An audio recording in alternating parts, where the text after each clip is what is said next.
Take 95. What is up? Welcome to the second episode of this channel. This episode is coming off a fresh, unceremonious, painful defeat to Real Madrid. It stings. It really stings. We were led on to believe that this was going to be a great day for Liverpool, that it was a great day to be red. And it still is. It still is. I take a step back and realize we have the privilege of watching this sport being played at a high level, and not everybody has that opportunity. So sometimes I need to check myself and say everything is still okay, but it doesn't change the fact that game sucked. Real Madrid, props to them. They stayed true to their identity. They knew exactly what they wanted to do in order to attack Liverpool. And Liverpool could have and should have won that match because their strategy was better. Their approach was better. And that's why we saw those 2 goals. In this episode, I'm going to talk about the match, the lineup, what I thought about it, as well as the goals, my assessment of what happened, and what I think we should do moving forward. First, the lineup. I thought it was perfect for the guys we've got available. The one thing that I was expecting but still proud that happened, Jurgen stayed with Stefan Bajcetic. He could have easily gone to someone older because of how much pressure this match is bringing, or this competition, this 2-legged round is bringing. I don't know the correct terms, whatever. But he stuck with him because Steph has earned his spot, and I was really, really, really happy to see that. He didn't have his best game in the world, but that's okay. He's 18. He's going to have moments of inconsistency. This is a really big stage. I believe he only had 25 minutes of Champions League experience before today. But I was proud. He did well. He held his own. He still tried to be inventive. He tried to take a turn in a really dangerous position. We lost the ball, and that's what led to the second goal. That wasn't directly what led to it. It was Alisson Becker having a brain fart.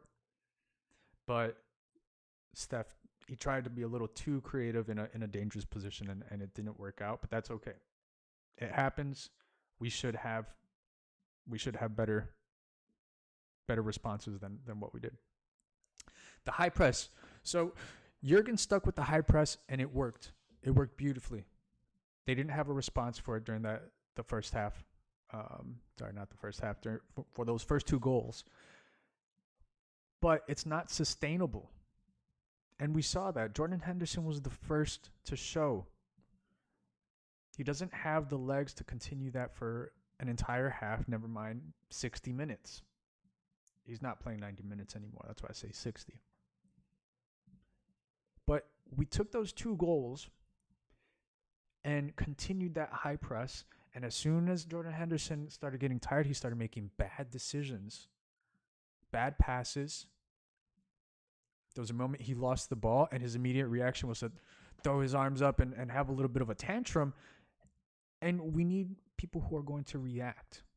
I love Hendo. That jersey right there is signed by him.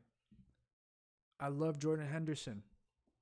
But you need to play tactically to our strengths and not look over our weaknesses. And that's a Jurgen Klopp thing. That's a Jordan Henderson thing. He needs to say, I cannot maintain a high press for this long. And that's where we fell off. That's where the game started to go downhill because we started losing the ball in crucial spots. Got tired. When you get tired, anyone who plays sports, then the first thing to go is your mind. Because then you're focusing on how tired you are, and that's not allowing you to use that capacity to make better decisions. Some positives, though. Cody Gakpo, Darwin Nunez, Mo Salah linking up beautifully, and they will just continue to get better. With more time, they will be automatic. It'll be really hard for teams to stop them and have any type of response. But we need a midfield that's going to get the ball to them and deliver service.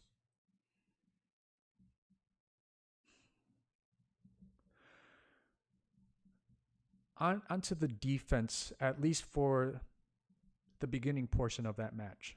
Virgil was calm. Vinicius Jr. had him in essentially a one-on-one, and Virgil made him make a decision and maintain control of that situation. And we haven't seen that all the time. We've seen a little bit of hesitation, indecision that has led to mistakes this past season. But for those few moments, Virgil looked like his head was on perfectly straight and he knew what he was doing. Darwin Nunez coming back on defense and having a pretty game on defense, what I would say.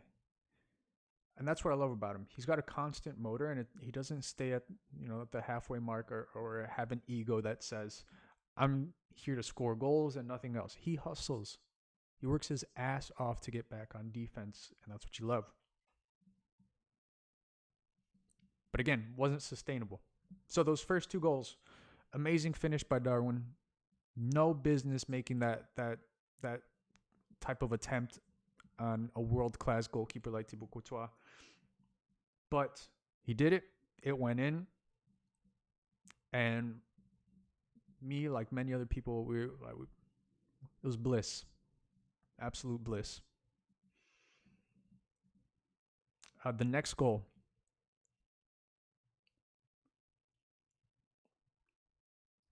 I forgot what that goal was. It really seemed like today was a bad day for goalkeepers. A little worse for Alisson Becker. I don't know what the most amount of goals was that he's ever conceded. I'm pretty sure today was up there. That was bad. He's got a lot in the bank because he's saved us plenty of times, but today was not a good day for Alisson Becker. Good heads-up play by Mo Salah to get that ball from Thibaut Courtois. The high press, keeping him under pressure. Beautiful. Love it. Vinicius Jr.'s goal. So, I believe that there were two things that could have happened to prevent that goal. The first, Jordan Henderson tries to anticipate where Vinny's run will be, and he gets it wrong. It happens, but you can't do that in such a crucial area of the pitch. He makes the jump to his left, I believe, and Vinicius Jr. is able to move up into that spot, and Virgil van Dijk stands there like a statue. He doesn't approach him, try to close down the space, and he gives Vinny the opportunity to make a beautiful strike. I don't know what the percentage of that, the chance of that going in was, but it had to have been low. And Vinny hit it perfectly. Beautiful shot. No one saw it coming. Can't say anything else about it. It was a beautiful, beautiful goal. It just sucks that it was on us. Next goal, Alisson Becker. We've seen this before where he gets a little too cute with the ball. Instead of making a nice, easy, controlled play, he wants to do something a little extra or catch them off guard, or I don't know. We've seen him more so over the past year make these types of errors or very close to being errors, and this one bit us in the ass. And I believe that was the turning point of the match. We're up 2-1. We still have we still had the ability to at least slow the tempo down or tack on another goal. But that second goal, when we worked so hard to achieve that lead, just given away, because that goal was given away. It hit the side of Vinny's leg. He wasn't even shooting. That goal was given away. The next goal, Eder Militao. I don't know what was happening on that set piece on defense. Nobody moved. Trent was looking straight at Militao, and I guess Trent was supposed to stay at that back post, because as soon as Militao went up, he just watched him, and nobody stepped out to cover him. If one person stepped into that channel, that would not have been a goal. Militao, great finish, right between the two defenders. It was perfect. It was perfect if you're a Real Madrid fan. The next goal, Karim Benzema. We really suck at defending given goals. A little 1-2. Really suck at it. That's all it was. Gave the ball off. Got it right back. Easy little finish. Deflects off Joe Gomez. I can't blame Joe too much on that one, because who knew Benzema was going to shoot from that spot? Probably everyone in the world except for him or us. But it was too easy. It's too easy for teams to get past our defense with these easy 1-2s. Way too easy.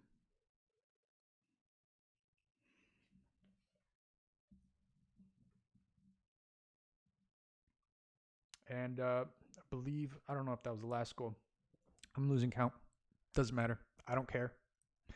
But Karim Benzema taking on the entire essentially defensive line and still scoring. I don't know what Alisson Becker was doing. He jumped out there and he was trying to guess which way Karim was going to go. And you saw that. He dove to the left. And all Benzema had to do was just shift himself to the other side a little bit. Easy little left foot finish. Becker, Ali, come on, man. You got to dive at his feet. You have to put your body on the line. And he's done it so many times before and has saved us. But again, he's up there in age too. And I don't think we always talk about that because he's been so good. But is he starting to be a little hesitant in these situations where he has to put his body on the line a little more? Maybe. That was an opportunity. He had the opportunity to stop that goal. And he tried to guessed wrong. We paid for it. So what do we do about it? We need 3 solid midfielders in order to play a 4-3-3 system. We don't have that.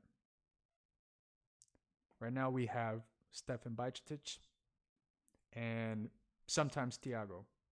And apparently for 15 minutes we have Jordan Henderson.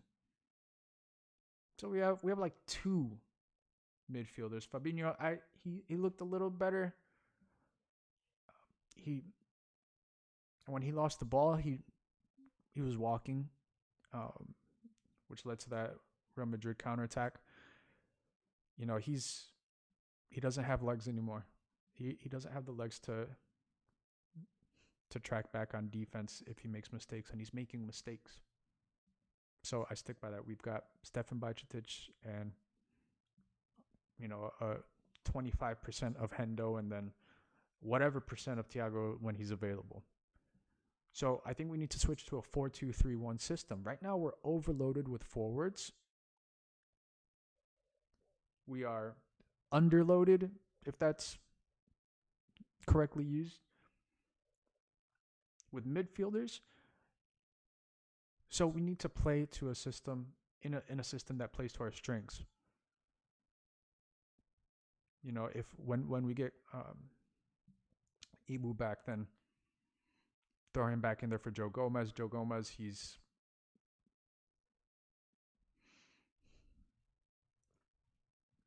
I don't even know how I feel.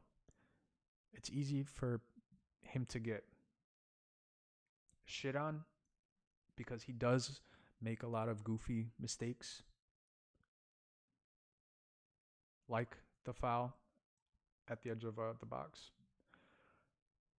But it's not always his fault, and I can see some glimmer of hope when it comes to him. So I don't want to pile all the blame onto him because that's a little too easy. But I'd still rather see Ibu there. So once we get him back, then a midfield combination of Steph and either Jordan or Thiago or Fabinho in a 4-2-3-1. Then we have Jota on the left, Cody in the middle, Mo on the right for the 3, and then Darwin Nunez up front as the 1.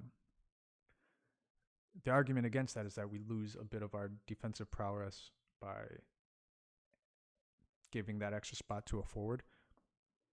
I don't think our midfielders even can say that they're doing any better. So we're not losing anything. We're just utilizing the forwards that we have.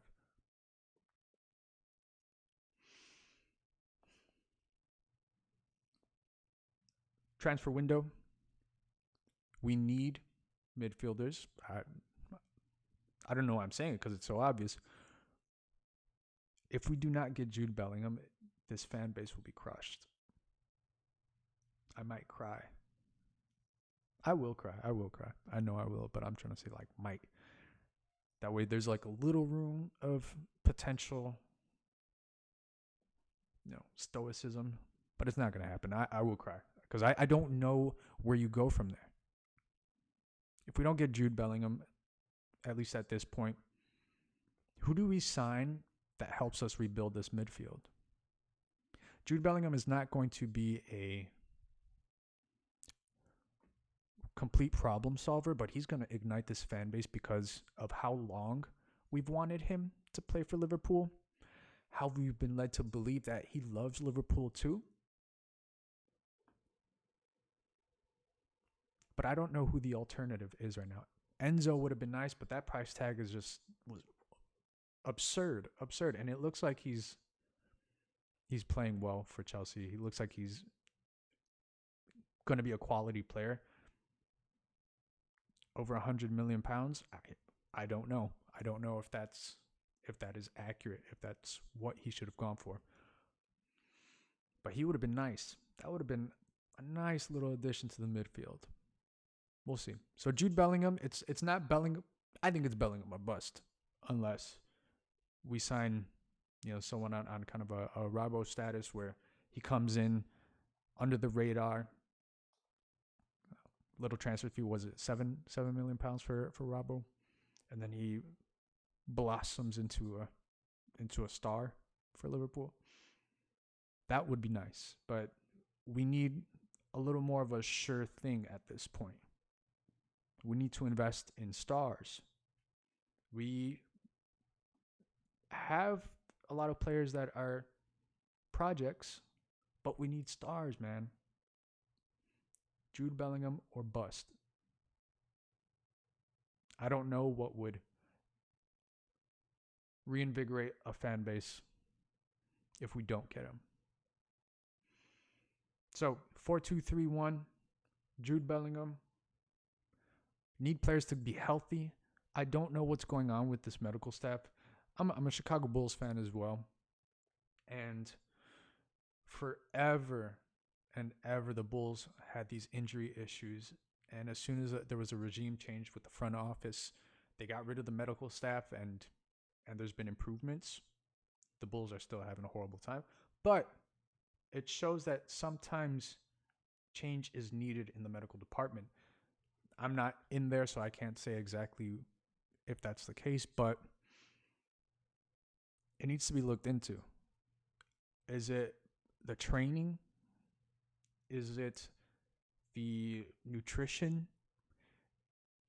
Are the medical staff misdiagnosing these injuries and keeping players out too long?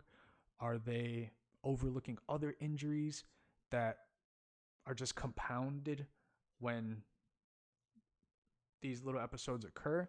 Who knows? but it needs to be looked at. It's absurd how many injuries we're going through, and because it's Thiago's been injury prone for a long time. Naby wasn't before he came to Liverpool, but then once he came here, he's been injury prone. So it's not. There's a mixture. There's a mixture of players who have had a history and players who are starting their injury prone history here, and that's the issue. So need to look into that. We need another reliable center back. Keep hearing that Gvardiol is on Liverpool's radar. He's probably on a lot of people's radars, but will we make the move for him? I don't know. Let's see. Who would be nice? Matip looks like he's going to leave on a free this season. Joe Gomez, maybe he needs to spend a season on loan and just find himself. He needs to have a semester abroad. He needs to go abroad, study abroad, find himself, come back. He's had a tough break with injuries, but he needs time. He needs time away, and we need to bring in someone who's more consistent and who's going to give us that solid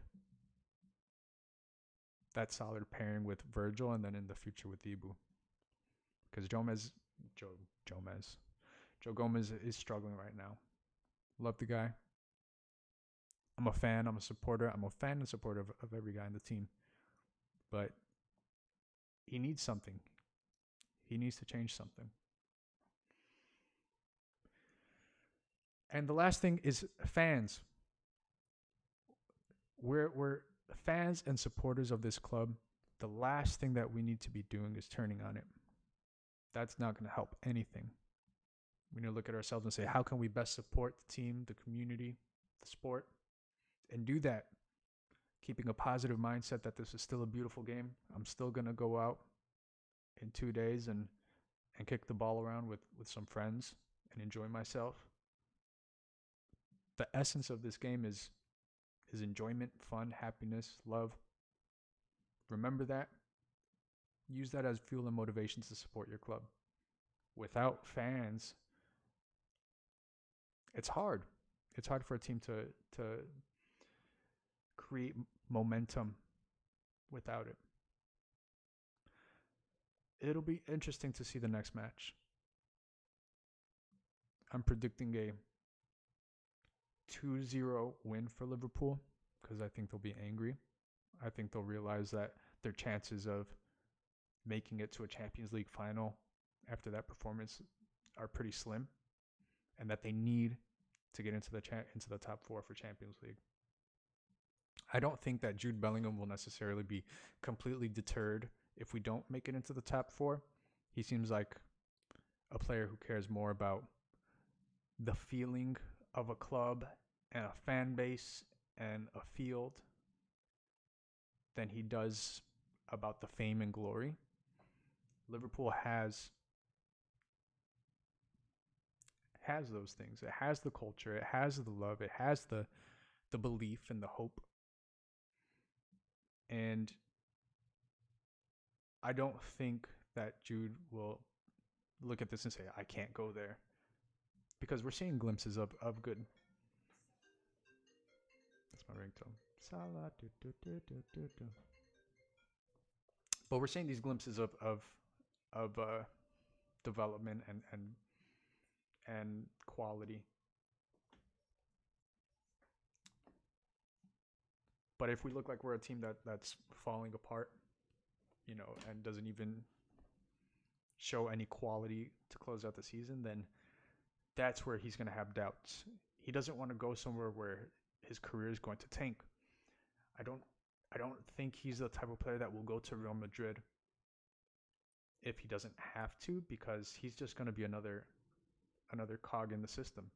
You have superstars. Real Madrid is an amazing club. Beautiful history. Style of play. Fan base. Belief. They have everything. But I think Jude is the type of player that he wants to go somewhere and establish something for himself. He wants to make his name, leave a legacy. The money's going to come.